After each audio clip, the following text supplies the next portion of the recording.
Hello friends, in today's video we're going to be changing indicator light bulb on this Hyundai Getz, and it's the front indicator light bulb, and just going to point out where the bulb is. It's just there in front of me, just there.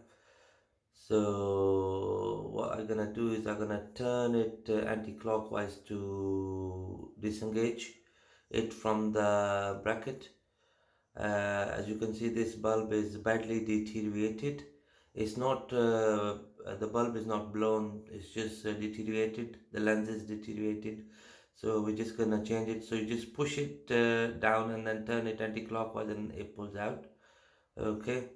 The new bulb cost is around about £1 from our local shop.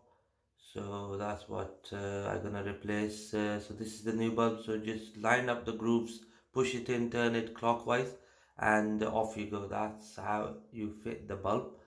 So you put the bulb in and then line up the grooves and turn it clockwise. That's how you um, fit the indicator bulb in no time. And thanks for your support. Thank you very much for watching the video.